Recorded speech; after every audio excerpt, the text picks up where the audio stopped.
उसने आंखें खोली और फिर वो आवाज आई, थकी हुई। रोको, उसे और दर्द मत दो, मैं सब बताता हूं। यहीं से राखंदर की कहानी शुरू होती है। कमरे की हवा भारी हो चुकी थी। मानसी जमीन पर बैठी थी, सिर झुका हुआ, पर आवाज अब भी उसकी नहीं थी। मैं राखंदर हूं, वो आवाज बोली।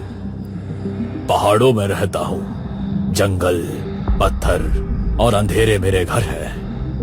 गांव वाले मुझे भगवान जैसे पूछते हैं। मैं उनकी फसल, उनकी बेटियां, उनकी रातों की रक्षा करता हूं। फिर अचानक मानसी ने अपना सर ऊपर उठाया। मैंने मानसी को पहली बार सिर्फ 5 साल की देखा। राखंदर बोला। रात का समय था, जंगल का रास्ता। मानसी रोती हुई भाग रही थी। उसके पीछे जंगली कुत्ते, भूखे, पागल, दांत दिखाते हुए। थोड़ी दूर उसके दादाजी जमीन पर गिरे पड़े थे। कुत्ते उन्हें नोच रहे थे।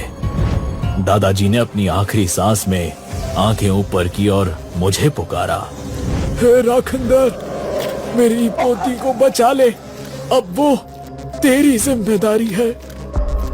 उनकी सांस वहीं रुक गई। मैंने उस रात सारे कुत्ते मार दिए, राखंदर ने कहा, और मानसी को अपनी गोद में उठाया। उस रात के बाद मैं मानसी के साथ ही रहा। जो भी उसे घूरता, जो भी उसे छेड़ता, जो भी उसके करीब गलत नियत से आता, मैं उसे जिंदा नहीं छोड़ता। उसकी आवाज में घमंड नहीं था, सिर्फ फर्ज था। मैंने उसे चलना सिखाया, गिरने से बचाया, हर रात उसके पास खड़ा रहा। मैंने उसे दुनिया के हर खतरे से बचाया, चाहे वो खतरा इंसान हो या भगवान के नाम पर छुपा हुआ शैतान। मानसी के माँ बाप कांप रहे थे। उन्हें समझ आ रहा था कि उनकी बेटी जिंदा सिर्फ इस वजह से है क्योंकि कोई और उसके साथ जी रहा था। मैंने गहरी सांस ली और कहा, पर तेरी रक्षा मानसी के शरीर को नुकसान पहुंचा रही है। मानसी का शरीर रुक गया है, उसका विकास अधूरा है। राखंदर चुप हो गया काफी देर तक। फिर उसने कहा, मुझे माहवारी नहीं होती, मेरा शरीर इस नियम को नहीं मानता। जब मैं मानसी के अंदर हूं तो उसका शरीर भी मेरे नियम पर चलता है, इसलिए उसका ये दौर कभी शुरू ही नहीं हुआ।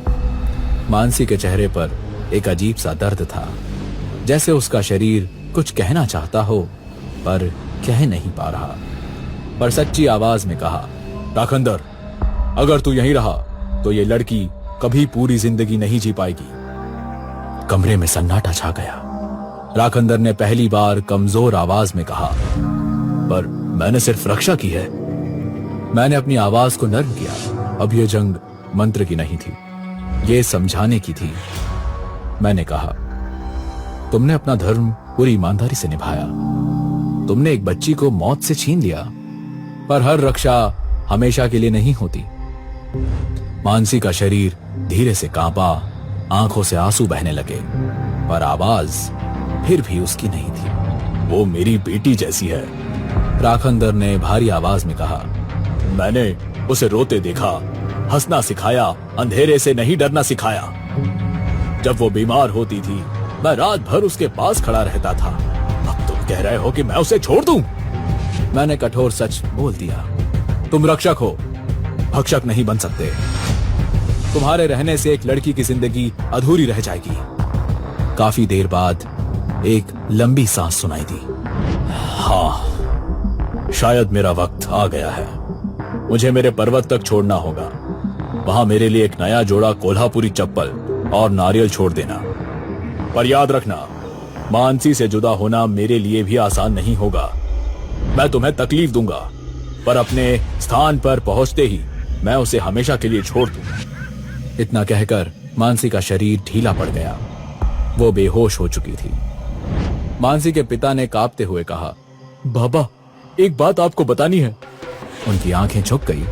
जब मानसी 5 साल की थी, उसी रात मेरे पिताजी जंगल के रास्ते में मारे गए थे। उनकी लाश जंगली कुत्तों से कटी हुई मिली थी। मानसी की मां फूट फूट कर रोने लगी। हमने सोचा ये बस एक दुर्घटना है।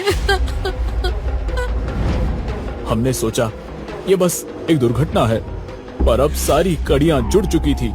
पर्वत का नाम उन्हें भी नहीं पता था। गांव वालों से पूछने पर पता चला लाश एक पास के पर्वत के